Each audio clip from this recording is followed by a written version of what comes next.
Good morning, good afternoon, good evening, wherever you are in the world. This is Damodar Vedic Inquirer. I'm joined today by Abhay Charan and Saraswati. I might say a few words of scene setting up front. The Vedic Inquirer group was started in 2020. Obviously, child protection campaigning has been going on for many years, but we decided to make a little Facebook group to see if we could do several things. One is just create greater awareness around child protection, see if we could get better preventative strategies in place and measures in place. Certainly empower the CPO and ensure that there's less interference by leaders with CPO decisions and better support for victims and so on. We now have 2,400 active members. Circumstantially, over the last year, a lot of time has been taken up with the Lokanath case, and it is a very important case. It was covered up by the GBC. It's been withheld from the CPO despite public undertakings to give it to them. The single exception. And Lokanath has been allowed to remain as initiating guru, despite general GBC policy being that someone guilty of abuse be stood down from any leadership positions. And of course, just recently, last few weeks, the GBC communicated that they're sticking with their previous position on this, despite the public outcry. So today we'll be looking at the history of the case, the timeline, some particular highlights of the GBC's handling of the case over the last year, what this means for the movement, and indeed the Parampara, and an ex-disciple's first-hand account of learning what happened and its impact on the relationship between guru and disciple. So let me hand over to you. Abhay, this is your first outing on a Vedic Inquirer interview, so maybe we'll invite you to first tell us a little bit about yourself. I first joined ISKCON in 1984 in Hamilton, New Zealand. And it wasn't until 1993 that when I first met Lokanath Swami in Tauranga in New Zealand, that I became even more serious about Krishna consciousness. So I decided that this was going to be my guru. The irony, though, is that when I joined ISKCON, the Bhavananda debacle was just starting to be exposed. And I made a decision then, a pragmatic decision then, that if I was going to find a guru that I would surrender to, I didn't want one that was likely to fall down. And I had this idea in my head that Western sannyasis perhaps were more prone to fall down than Indian-bodied sannyasis. And when I met Lokanath, I was attracted to him, and one of his disciples, Yasoda Dulal, a fellow New Zealander, he introduced me to Lokanath, and I was attracted. And from that day on, I aspired for him, thinking then that this was a very pucka sannyasi, and the chances of him falling down would have been very slim. So I progressed in my spiritual life. More recently in Hamilton, we built a temple there, and I was the temple president there for a number of years before I left Hamilton and moved to New Plymouth. Professionally, I worked for the Ministry of Social Development, so I've been a government officer for my working career, and 30 odd years my profession was as a regional crime manager. So my training and expertise is in law and prosecuting criminal offenders for fraud. And also in 96, Prabhupada's centennial, I was appointed Justice of the Peace for New Zealand. So I've been in that position since that date. Thank you, Prabhuji, and I'll come back to you shortly because we'd love to just really drill into what attracted you to Krishna consciousness and what happened for you when you learned of Lokanath's transgressions and so on. But let's introduce Saraswati. Saraswati should be no stranger to anyone who's been following the Lokanath case for some time. Tell us about yourself, Saraswati. I was born into ISKCON in 1978. I went to Gurukulas as well as Catholic school, private school, homeschooling. Then I went on to university to get degrees in English, linguistics, and a master's degree in library science. So I worked as a librarian before I got married and had 3 kids, which is my full-time job, and I love it. But growing up, I was hearing stories of abuse from my peers, and these were people I knew, and they suffered. And I cried and I felt bad about it. And I also felt helpless and powerless. And as an adult, like speaking out about child protection, it gives me a voice that I did not have when I was younger. And then with Lokanath's child molestation case, how I came across it, like I didn't really know who Lokanath Swami was except in name. But this devotee in Australia, Subha Lakshmi, she made a post on Facebook that her comments were getting deleted in a private Facebook group. She was saying Lokanath is a child molester, but people didn't know because it had been secret and the details were minimized and whitewashed for so many years. And I knew someone who had documents on child abuse in ISKCON. So I asked him if he had anything related to Lokanath, and he did. So he sent them to me. I read them immediately and honestly was shocked. I was like, how is this person still being worshipped in ISKCON? Like, as a spiritual authority and figure. So I made a post on Facebook and I shared the documents and I said, I want to be part of an ISKCON where men who molest little girls are not worshipped with adoration and reverence. And that started a discussion. And my friend Krishna Devata saw my post, but she went by it like, she was like, oh no, I don't want to get tangled up in that. I know I'm going to get wrapped up in that. But then finally she read the documents as well, and she was as upset as I was. And she wrote a really compelling report,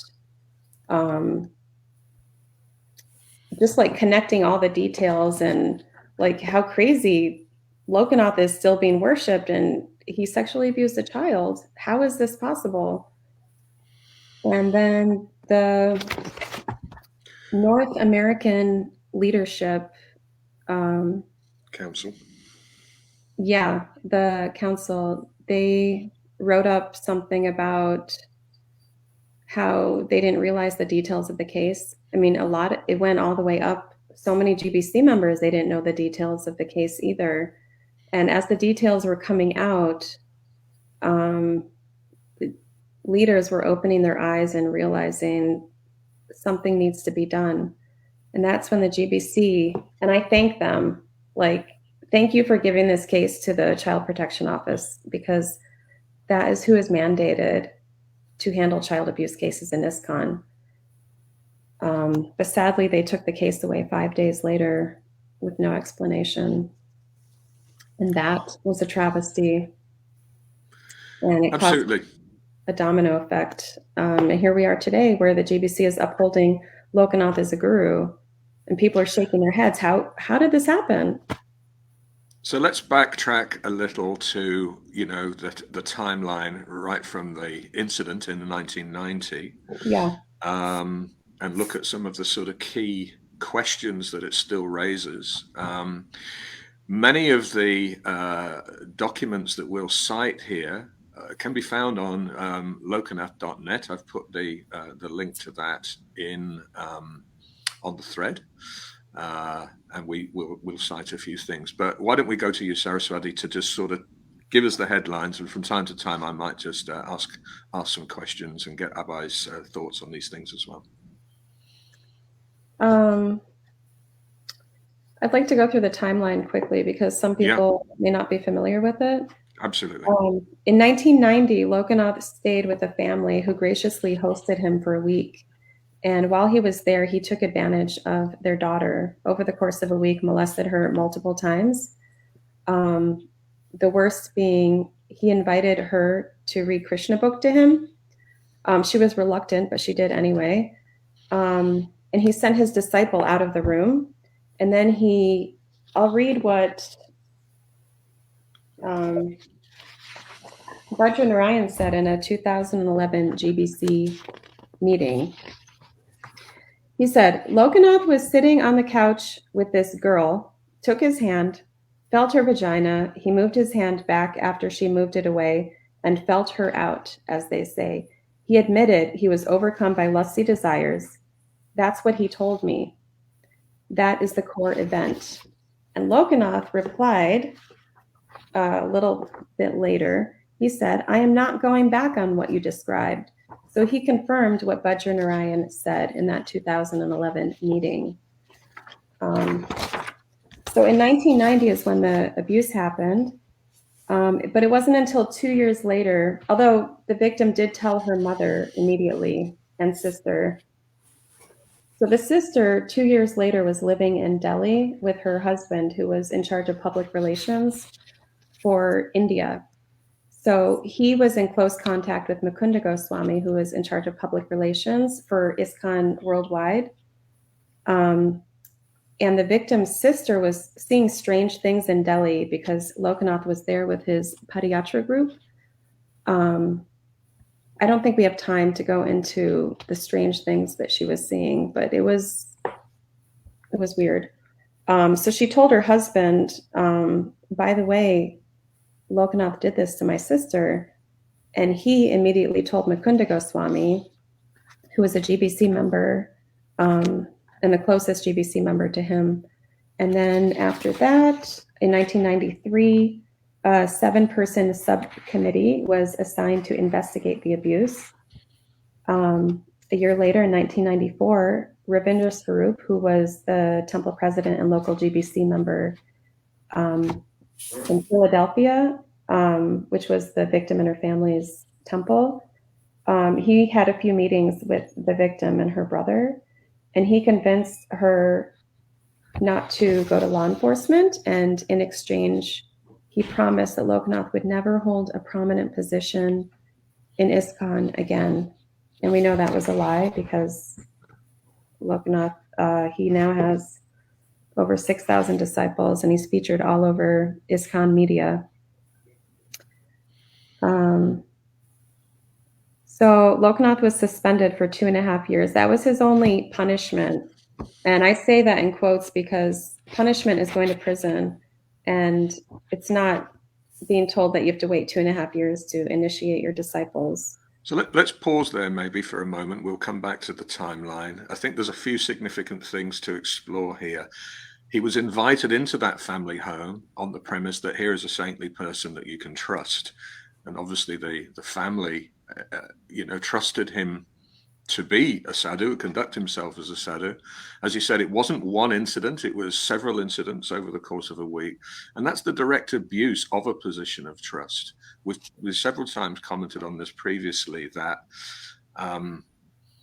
even a school janitor would not be allowed contact with children again and work in an environment where they would have access to children again. What to speak of a priest? There are more incidences than average amongst the priestly class because they are a trusted class. That's irrespective of it. That's not unique to Gaudiya Vaishnavism. That seems to be the case in lots of different religious settings. The prospect of allowing someone to continue in such a role is unthinkable. Mm-hmm. The legal definition of what was done is called sexual battery, and in New Jersey law, where the incident happened, that's a 7-year custodial sentence, prison.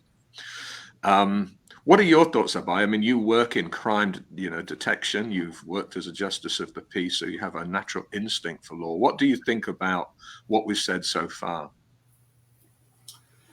Well, for instance, as a justice of the peace, I really like the motto in New Zealand. It's let justice be done, though the heavens may fall. And that's been my moral compass my whole life. So if you commit an offence, a criminal offence, particularly an egregious offence such as sexual abuse of a child, then there's a consequence to that. It's not a moral issue, it's a criminal issue.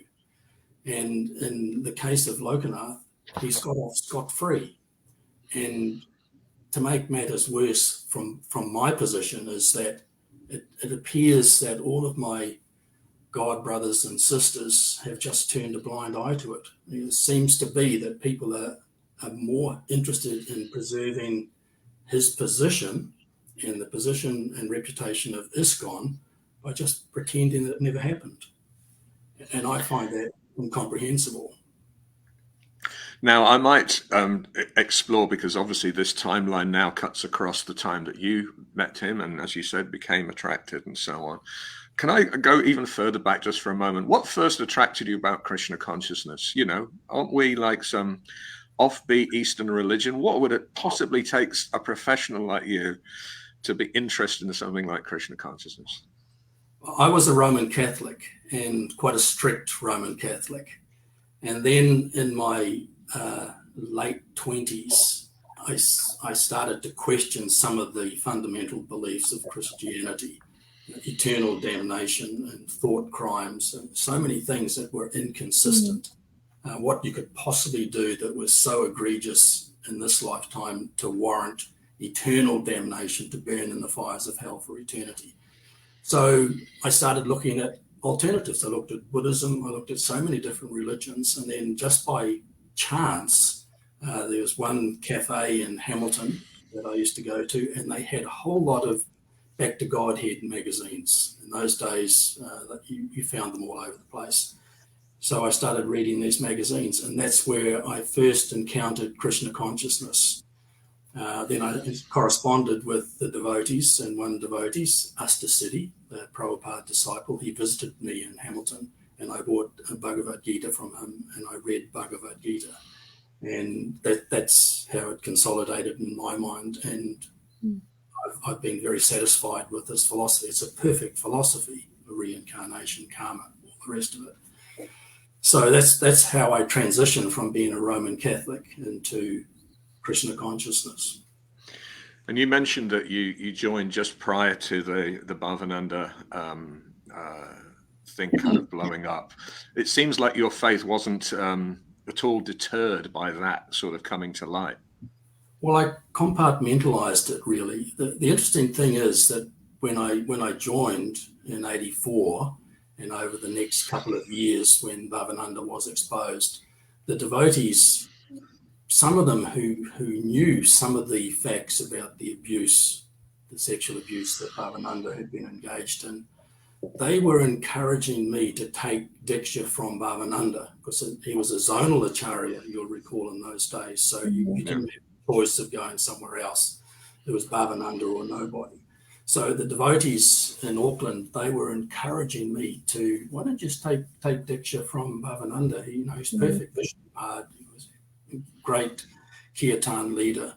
My wife, who's not an initiated disciple, she met Bhavananda, and she said to me straight afterwards, this guy's a creep.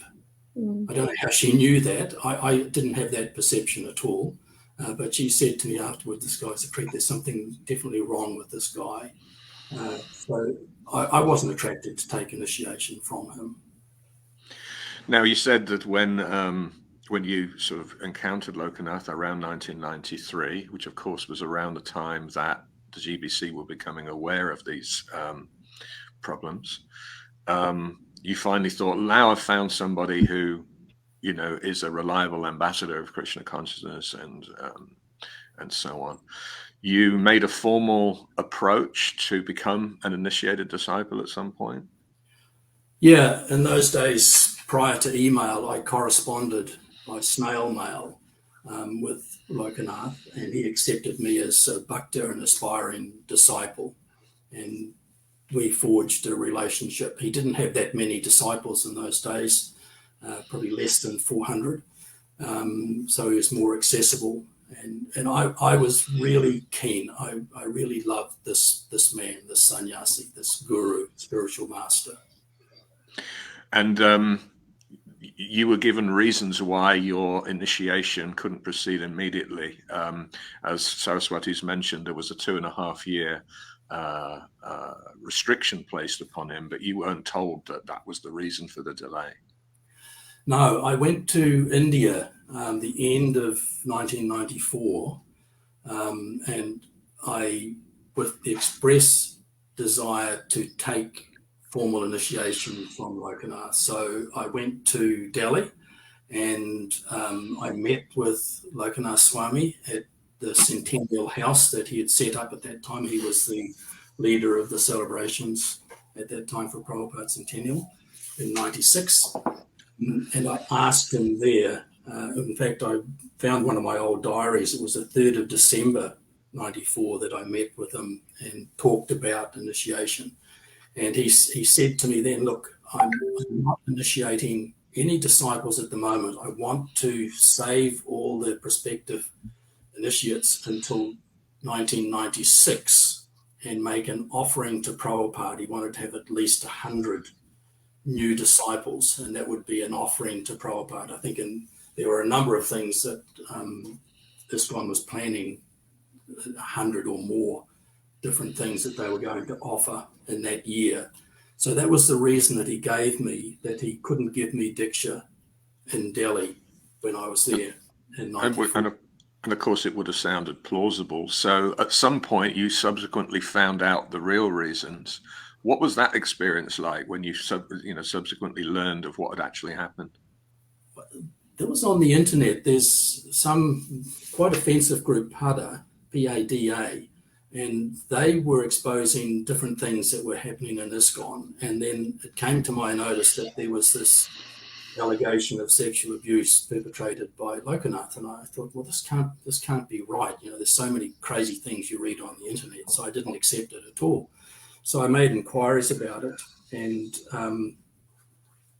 found out eventually that it was true. But this was after I'd taken initiation in April of 96. Lokanath had come to New Zealand and he stayed with me at my home for a week and conducted the Diksha ceremony in Hamilton. So I wrote to Lokanath expressing my concerns about the sexual abuse. He never responded, but instead he arranged for Ramai Swami and Devam Swami to travel to Hamilton to my home to talk about it. And they underplayed they didn't deny that there was an incident of some form of abuse, but they gave me the impression that it was so minor, so trivial, that it was no concern at all. So I accepted that. These are two senior leaders in ISKCON. Ramai Swami is one of the council members for Australasia. I think Devam was as well at that stage. So it appeared to me, in looking back in retrospect, that I'd been hoodwinked all the way through from Lokanath to Ramai Swami and Devam Swami to just cover up, just accept what their reassurance was and just carry on with my Krishna consciousness and remain a disciple of Lokanath Swami. So initially it was downplayed and you didn't believe it was necessarily a deeply concerning matter. At what point did you, become more concerned that it was more severe? Well, it was only in the last few years, really, that it consolidated, that the facts came out. And then on the internet, the actual victim, I found that website where the victim had explained exactly what had happened. And that was a real shock to me, because I was disappointed that my guru had engaged in sexual abuse. That's a terrible thing. But I was in one respect, I was more disappointed that he had the opportunity to tell me the truth on more than one occasion. But he blatantly lied to me in December 94. Well, I guess you could look at that in a number of ways. Maybe he was being disingenuous rather than lying, but there may have been some truth to the fact that he was waiting for 96 to initiate 100 disciples. But he never told me the truth about the real reason why he wasn't accepting disciples at that stage. And both the Ramai Swami and Devam Swami the same. They could have been honest with me and told me exactly what the situation was. And you did write to him, and he wrote back, sort of referring to it as a minor mishap and so on. What impact has all this had on your faith in general? Well, it's had no impact on my faith as a devotee, as a Vaishnava, none whatsoever. I see these as two completely separate things, and I'm not. It's not unique for me. There's so many of my devotee friends have had gurus who have fallen down, and in New Zealand, Bhavananda, I guess, is probably the biggest example of that. And to their credit, most of the devotees have remained as devotees. Some of them left for whatever reason. Their faith was undermined. But for me, it didn't undermine my faith in the process or the philosophy. We'll come back to you shortly in terms of what you think it all means for the society's credibility. But sorry, Saraswati, that was a long tangent there. Back to you and back to the timeline. So I think we got to around 1993 and the 2.5-year restriction on initiations.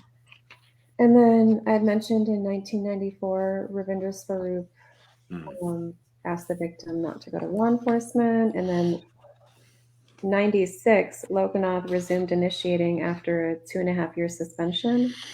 And at this point, he did only have about 400 disciples, like Abhay Charan had said.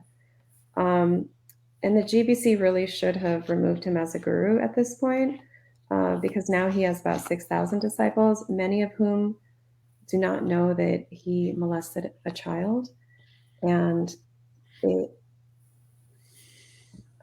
some of them are survivors of child sexual abuse themselves. So, Abhay Charan, not all of Lokanath's current disciples support him. Many are crestfallen and have fallen away from ISKCON completely. Some of them. I mean, it's like really upsetting for people to put their faith in someone and then find something out about them that they didn't know. Can I just add in here, Saraswati, that now looking back on this whole situation, any anger that I personally have, it's not directed at Lokanath, actually. My anger is directed at the GBC. Lokanath did an egregious thing, certainly. But what I find really unforgivable in this situation is that the organisation that I've faithfully belonged to, ISKCON, for many, many years, since 1984, have turned a blind eye. They've dropped the ball on what their responsibility should be. They've failed in their role as leaders. Absolutely. Like as an ex-Roman Catholic, for instance, I witnessed what had happened in the Roman Catholic Church with the sexual abuse of children by priests. And it took many, many years for the Catholic Church to finally realise that it was unsustainable to continue to ignore this and move priests around. They had to face up to it. They paid out many millions of dollars in compensation. And ISKCON, I think, are now reaching that stage where they really have to wake up and realise they're living in the 21st century. You can't turn a blind eye to something as egregious as sexual abuse of children. Yeah, I feel like we're going back in the dark ages, knowingly and openly and publicly propping up in our highest level of spiritual position someone who has perpetrated sexual abuse of a child. And I do want to say the GBC is completely responsible, different members at different steps of the way in the last 3 decades. But Lokanath also plays a really big part in this. I was just reading the GBC meeting minutes from 2011, and Bajranarayan is saying, at every moment there has been haggling, and this is from Lokanath, like he's talking to Lokanath. He said he wasn't necessarily straightforward, haggling, pressure over every single word. So Lokanath wanted the report written in a way where it reflected as good on him as possible, which means that it wasn't telling the truth. Yeah, I'd like to kind of explore, obviously lots of people are impacted by this in different ways. If I was a disciple of Lokanath Swami, it might be a very difficult thing to digest, a very painful thing to try and digest, that I was putting my faith in this person and they'd done something so reprehensible. And that's why potentially we see all this cognitive dissonance where they just, even with all the available evidence, they're still arguing it never happened. And it's also very surprising to see GBC leaders. I mean, we'll come to the panel report in a moment, but there shouldn't be any doubts about what actually transpired. But somehow the disinformation is still being propagated. How do we account for the fact, that spiritual leaders, the GBC, and well-intended devotees, the disciples, are just not digesting the reality? Or what's going on there? Well, there's a flood of misinformation that's been happening for 3 decades, and we see it still having an effect. There was supposedly a meeting in Mayapur with Lokanath's disciples, and they were all told not to believe what they're hearing right now. Just disregard it. These people have an agenda. And the disciples are like, oh, these are our leaders telling us this, so it must be true. The word flood is actually kind of a very telling word. Apparently, Steve Bannon, Trump's advisor, is known for coining the term flood the zone. In other words, pump out so much disinformation that people no longer know what is what. And we can certainly see that in American politics these days, the amount of strange information that's circulating. No one has any clue about what's real anymore. Abhay, your thoughts on that question, and then we'll go back to the timeline.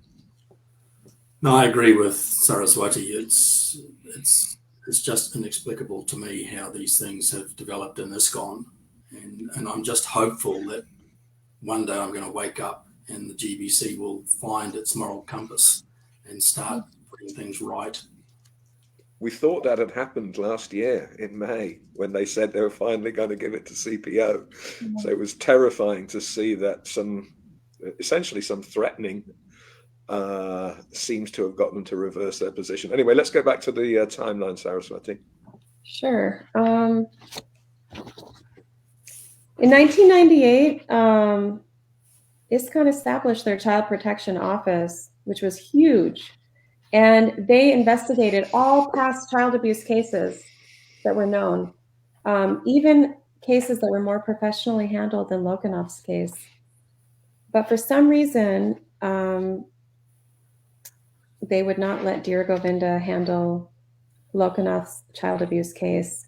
They said it was already handled, but they wouldn't give an official report, and there was a lot of confusion around that.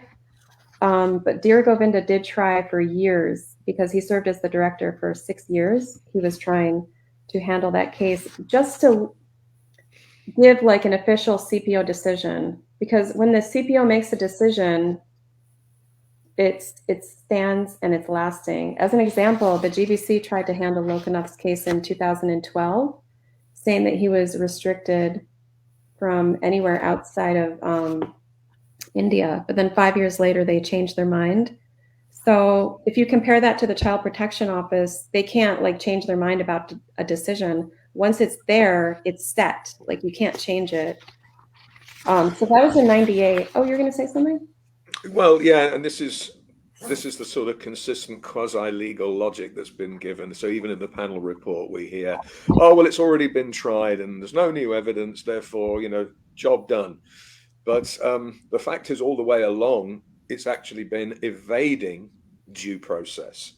So in 1993, there was an obligation to report to New Jersey law enforcement. That was evaded. The CAP, associates investigation, everyone touts that. These are even more professional than the CPO. Not at all. People even have the mistaken view that he was exonerated by CAP associates. No, there's a little bit of sleight of hand to say perhaps not a pedophile because the girl appeared a little older. So the fact is, GBC's words, like they summarize what cat behavior associates said. If you go down to the exact small portion of cat behavior associates report, it says Lokanath should never be alone with women and children. And people forget that, like however corrupt cat behavior associates was, like trying to get priests off the hook. They did say that. they definitely did say that, and even in the panel report, I don't want to jump ahead too much here, but the panel report, apparently everyone on the panel said this doesn't need to be investigated again, as in the facts are known and the facts say what they say. This abuse happened. But this is where the panel was then divided to say there were a couple of people who said, notably the CPO directors, former CPO directors, who said, even if it doesn't need investigating again, the punishment needs to fit the crime. And right now, he's been allowed freedoms that we've not extended to any other individual ever found guilty of these things. Yeah. And it was only the weighting of the panel with Lokanath supporters, no explanation as to why Lokanath supporters were placed as voting members in that panel, that they swung the vote in the favor of the recommendation to just leave it be. Anyway, sorry, I interrupted Saraswati. Please go on. Okay. Yeah, these are all important points. So after the Child Protection Office was established in 1998, 12 years later, in 2010, the victim wrote a series of compelling statements online, and she was angry that Lokanath was being worshipped and adored, and she had to see him in public places and in Back to Godhead magazine and all these places. And she was promised that he would never hold a prominent position. And she also spelled out the details of the abuse, which was, it's moving. If you're just a person finding this out, like, it's moving and it's heartbreaking. So the GBC, they tried to take action after that. And Lokanath even offered to resign right after those public statements by his victim. He said, I will resign. But then the next year, in 2011, he changed his mind, and he got some of his people to write letters of support for him. And at the GBC meeting in 2011, this is very unorthodox, because you can see in the minutes, they're like, people should be present who are touting for you and supporting you. And we shouldn't be like looking at these letters up on a screen. But he got a lot of support, and he said, I don't want to resign anymore. And that's when Bajranarayan laid out the details, and he said, this is what you told us. And then other GBC members were like, different people were saying, someone who did child sexual abuse should not be a guru. And there's a quote, he's addicted to being a guru. He can't breathe without initiating. And that if he wants to do the honorable thing, he will resign. But that's not what happened. Yeah, I mean, that meeting is particularly shocking because it appears that this is the first time that many members of the GBC are getting the unedited account, and they are clearly really shocked, really disgusted. It sort of beggars belief that after all of that, like, we have the minutes from one day's discussion, and then evidently a whole bunch of canvassing must have taken place outside of the room, because the very next day the decision was, all right, so let's keep him as a guru, where that did not look like the direction that was happening at the 2012 minutes that we have. All of these minutes, by the way, are on lokanath.net. We're referring to Appendix G.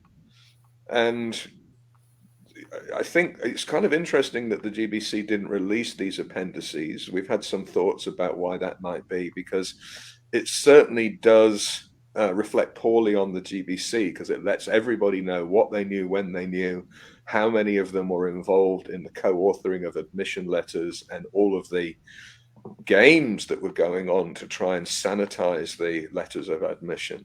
You can see what Lokanath wanted to say, you can see how others pushed back, and you can see what eventually got communicated. But yes, October 2011 GBC midterm meeting minutes, Appendix G. This is available on lokanath.net.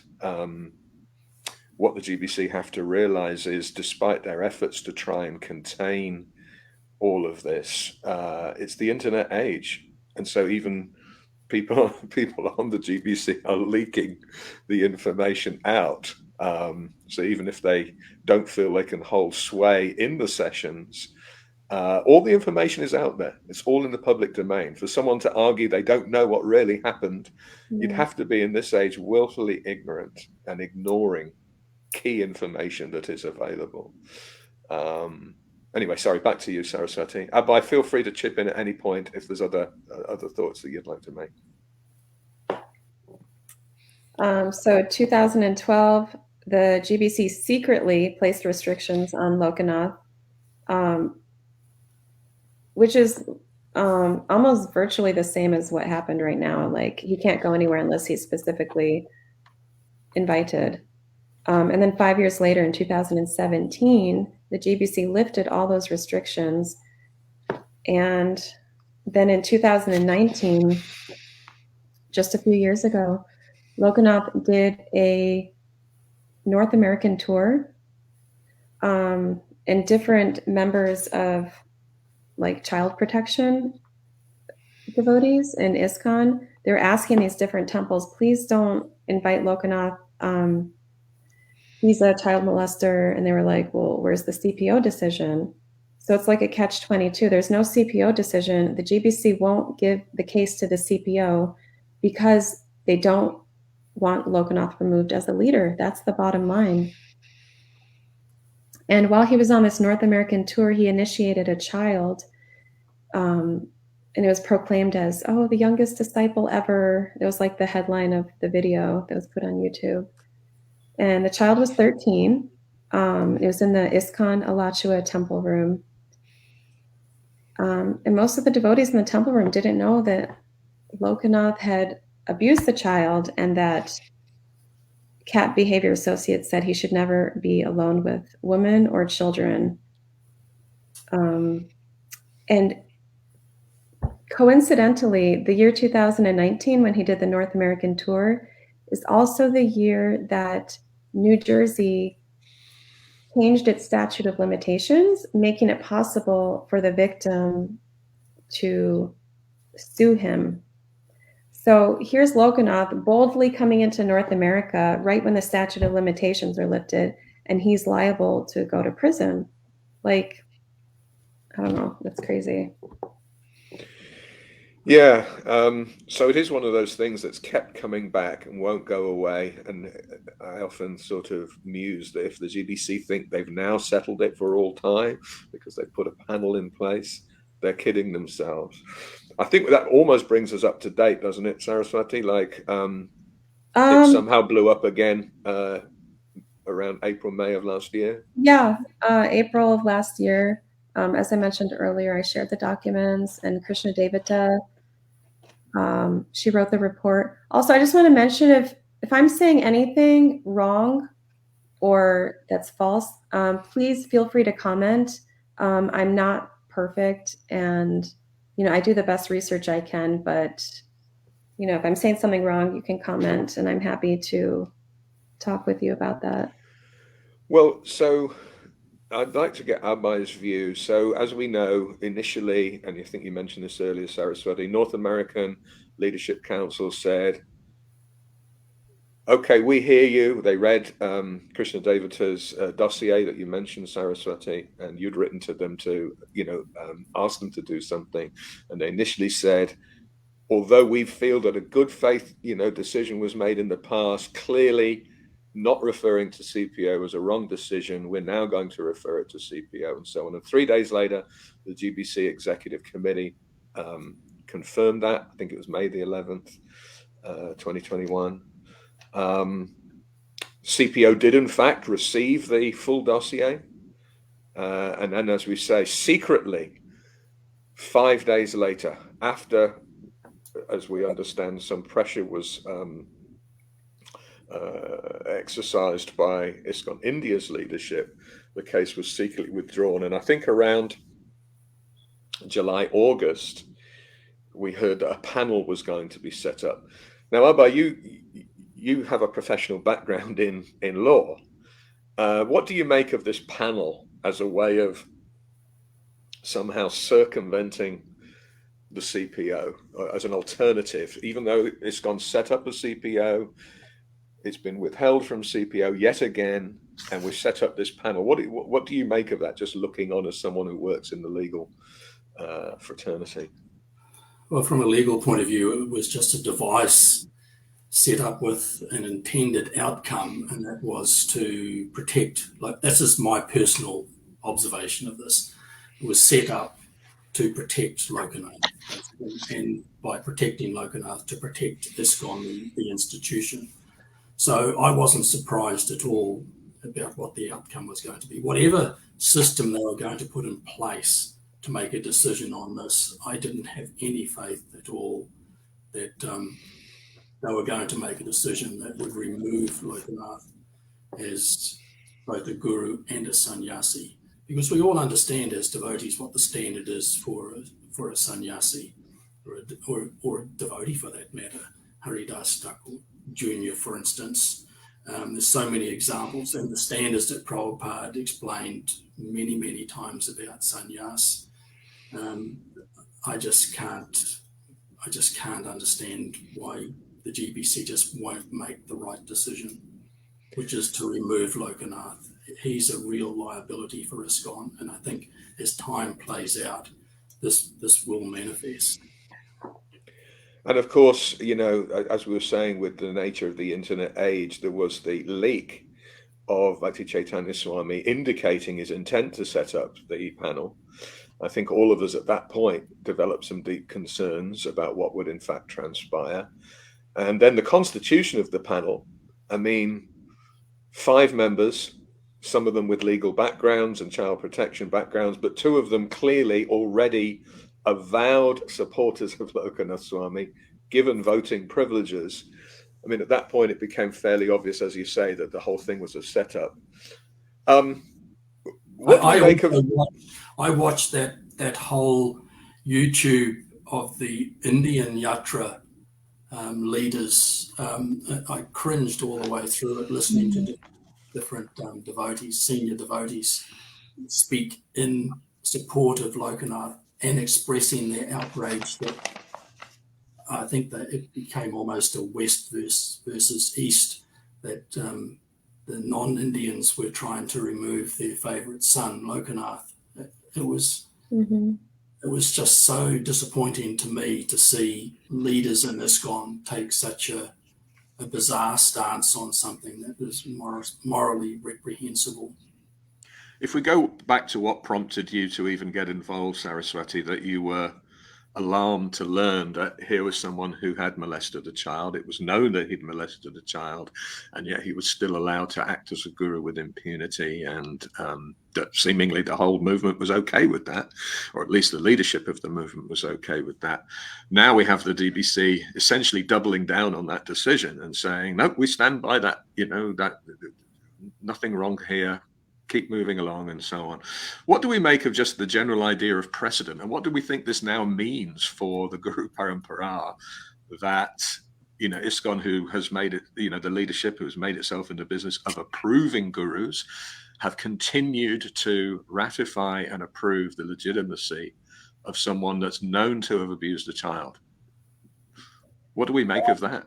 Essentially, the GBC can remove anyone they want. Right now, they're making up rules, making up panels to keep Lokanath in power. And what does this mean for the future? When the ISKCON News article came out, there was a document, questions and answers. And one of the questions was, let's see if I can find it.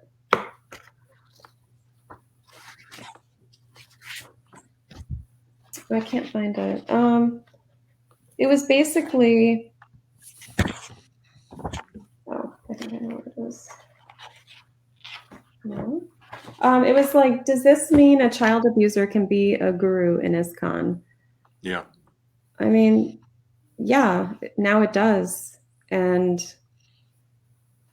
it goes against the rules. So it also sets a terrible standard. And yeah, it's just not good. Well, and yeah, now with that precedent, on what basis will they deny other people with that kind of history, who may wish to enjoy those privileges? It sets almost a legal precedent, doesn't it? That you can cite, if you're in a similar situation, you can cite, well, this is how you previously dealt with an offender. If that's how you treated Lokanath, then I can get the same free ticket. Yeah. It's a slippery slope.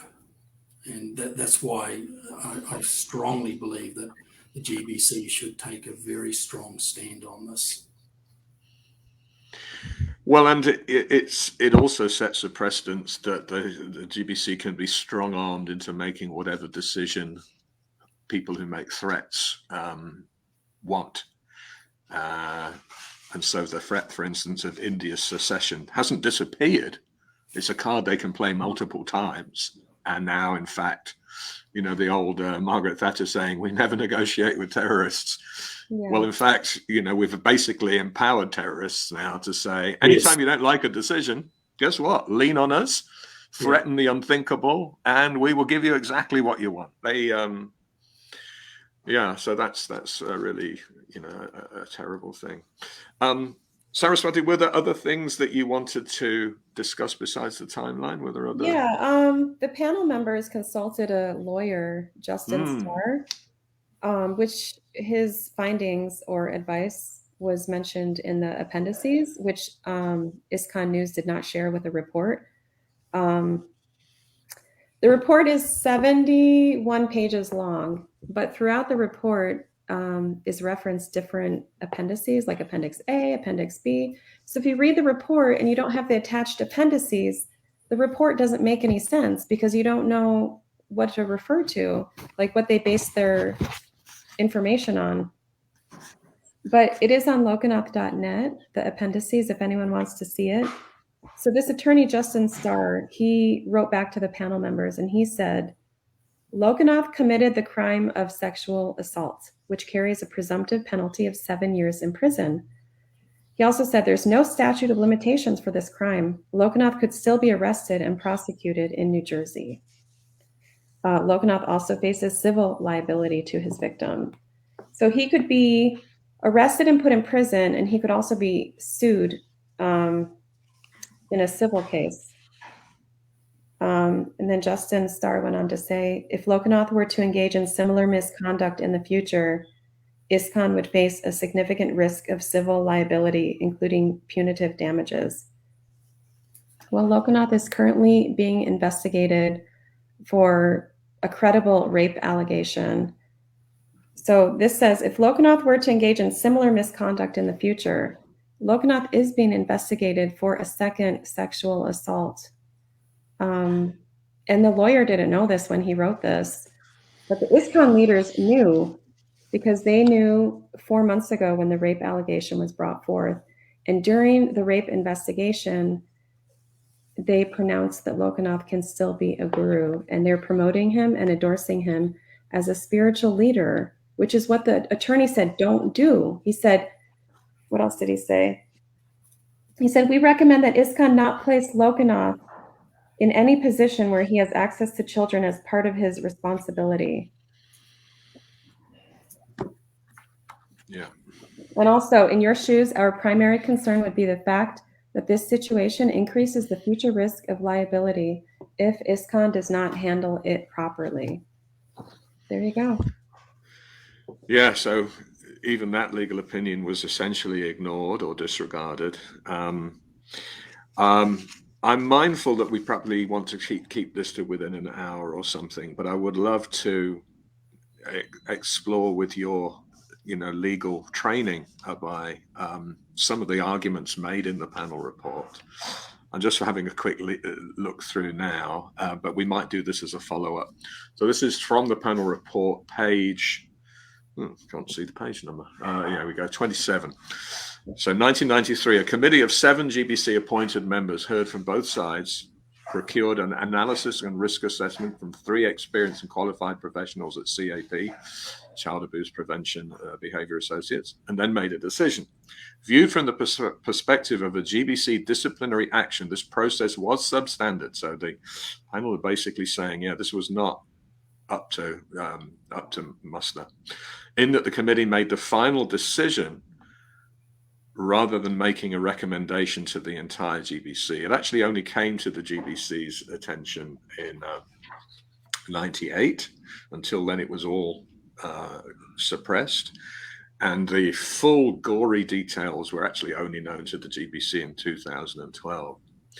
And to the extent that the GBC did ratify this decision in 1997, it appears this was done based on the summary in Bir Krishna's email rather than a full review of all the evidence. Viewed from the perspective of a CPO panel, this process was substandard in that the members of the committee were not vetted for bias. This is the unanimous decision of the panel. Notwithstanding these observations, a majority of the panel believe that the committee should be reviewed as a hybrid under more general principles of due process rather than strictly under the 2 distinct approaches discussed above. Seen in that light, the majority of the view, so this is where the makeup of the panel becomes really important. 3 people voted one way, 2 people voted the other. Those 2 people included 2 Lokanath supporters. So again, we're adding bias to bias. Seen in that light, the majority is of the view that its process seems adequate in that a multi-membered group, less than the entire GBC, but more than 3, made a well-informed decision based in part on expert input.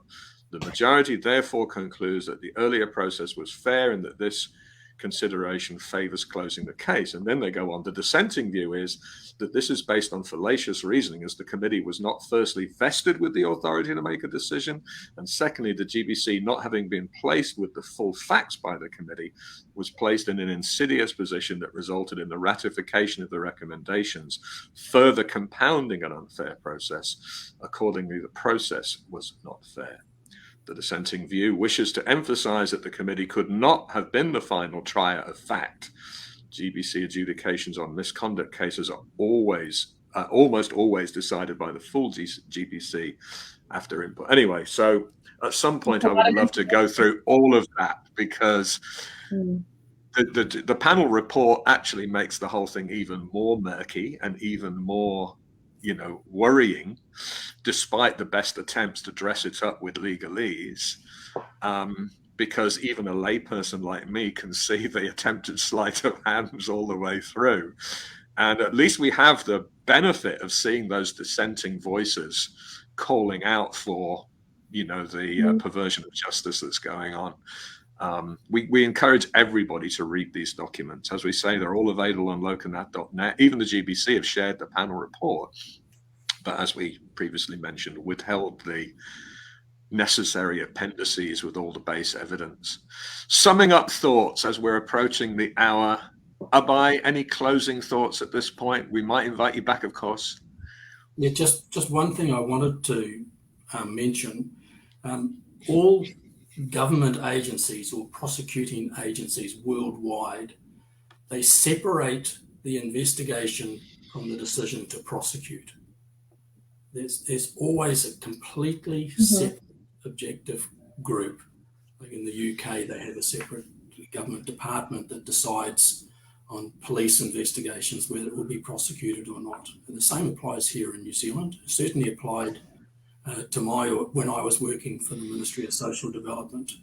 We investigated fraud cases, but we never made the decision to prosecute. That was made by a separate body. And I think that's where ISKCON is complicit or compromised in how they've handled the Lokanath case. They have, from looking in, from my point of view, they've set out to protect one of their own. That's the public perception that many of us have, which never bodes well for the organisation, because no one's going to forget how compromised they were, that the decision was made by friends of the offender. Yeah, it is actually quite shocking. Saraswati, closing thoughts from you? I welcome any questions if any viewers have any questions. There are a few comments that are there. I did want to say something in closing. Yeah, go for it. If the GBC follow their own child protection policies, they will be held in high esteem by ISKCON members and people outside of ISKCON. Yep. Will help the victim heal. They will help those disciples who have been lied to heal. They will help those devotees in ISKCON whose faith and trust has been broken by having a child molester serve as a leader heal.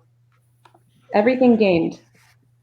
Those followers who want to keep having a relationship with Lokanath, despite his having molested a child, they can. They can have a relationship with him outside of ISKCON. There's no need for a child molester to sit on a throne being worshipped. There's no spiritual society in the world that would condone that. And the earlier point that was in my mind, everything you described about due process, Abhay, around the investigation and the adjudication being separated is also consistent with CPO policies. We have two professionally qualified CPO directors. They have degrees in the subject, and yet the GBC is still preferring to do its own, ignoring legal counsel. So what do we make? I mean, just the flip side of what you said, Saraswati, that's what's to gain. What do we think the GBC has basically sacrificed to stand by their man in terms of its own credibility? How will future generations even look back at all of this? How are current generations of parents and community members that have moral instincts looking at all of this? That's a question to you both.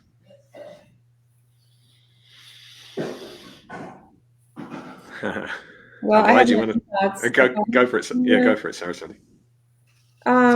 Well, this is something I've thought about for a long time. In a civilized society, there's consequences for bad actions.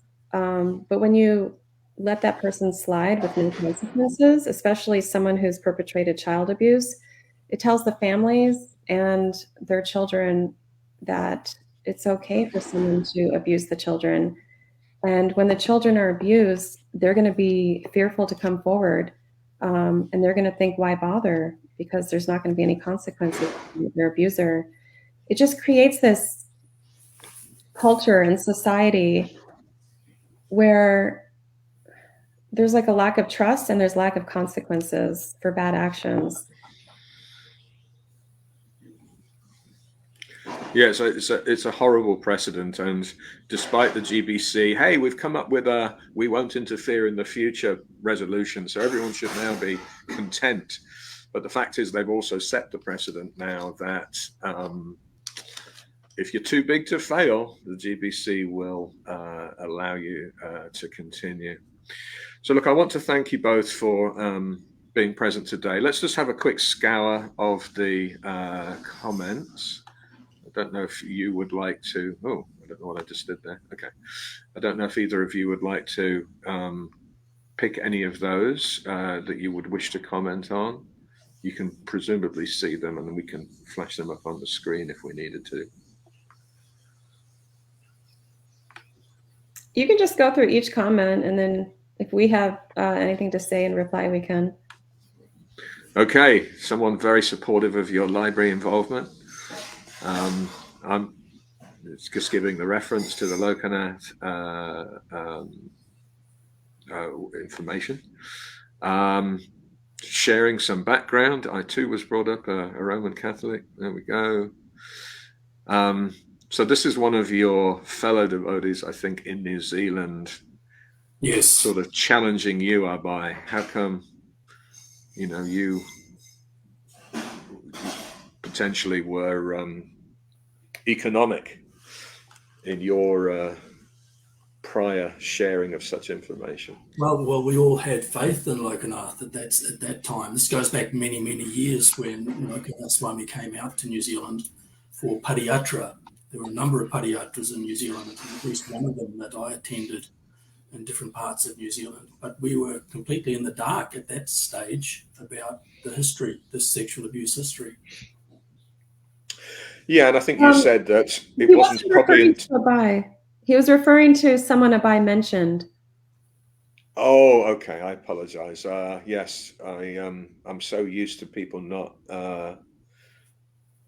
putting commas in places that I'd assumed that it was just a run through there. So you're talking about someone else who downplayed. I think it's Dulal, maybe. That's Yasoda Dulal, a very, very nice devotee. Okay. Senior disciple of Lokanath Swami, who incidentally, I've discussed this whole incident with him when he visited me in New Plymouth a few years ago. And I guess looking back at the discussions I had with him, he agreed with me that what Lokanath done was totally unacceptable, but he just wanted the status quo to continue. That if he was removed as the sannyasi and the guru in this convent, it would cause so many problems. So this almost willful blindness that I've seen in many devotees over the years just seems to take precedence over doing what is right. Right.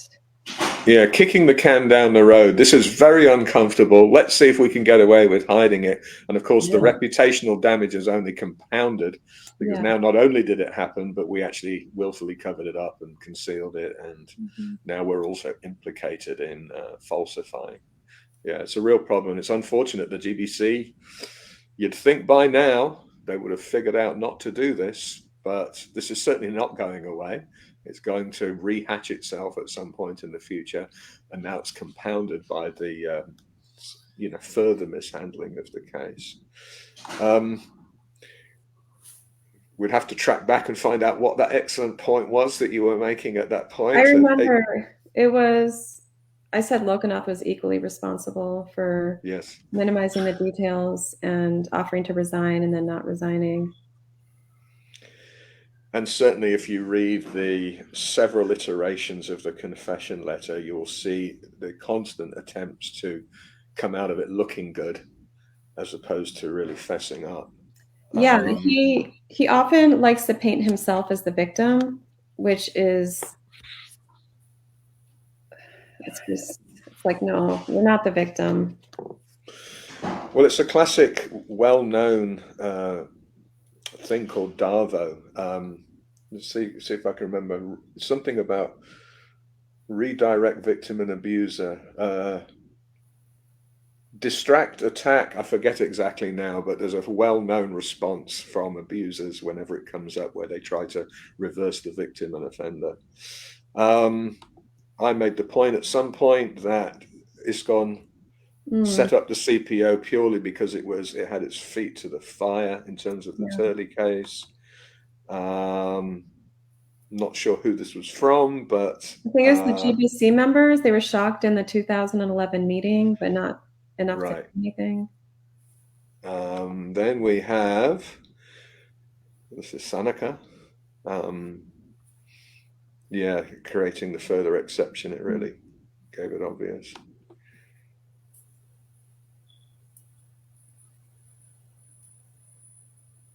Yep. And Surya clarifying here because I had misunderstood. My apologies, Surya. I completely misunderstood that letter, that earlier post.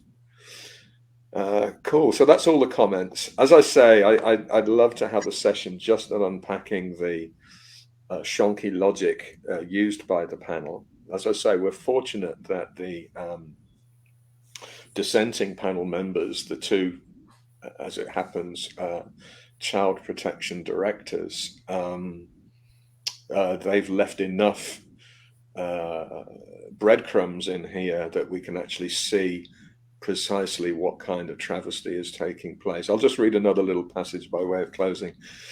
In this case, the full GBC, which endorsed the committee report, was never given the full information, not provided with the girl's testimony, nor presented any contrary opinions, which were strongly held by some investigative committee members, e.g.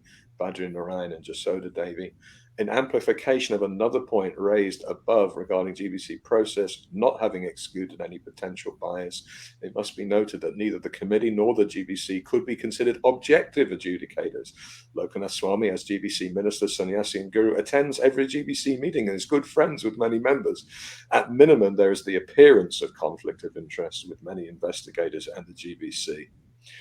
For both of the above reasons, the dissent finds that the process was not fair as envisioned by the criteria, which finds its genesis in the reopening of cases clause in the task force report. Anyway, so at some point, I think we should do a fine tooth comb analysis of the shonky logic in there. And we hope that at some point this is revisited and the leaders finally get the insight to do the right thing, or Lokanath Swami himself finally gets the conscience to do the right thing. But I want to thank you both for attending today and taking us through that. We'll no doubt, have further discussions on these.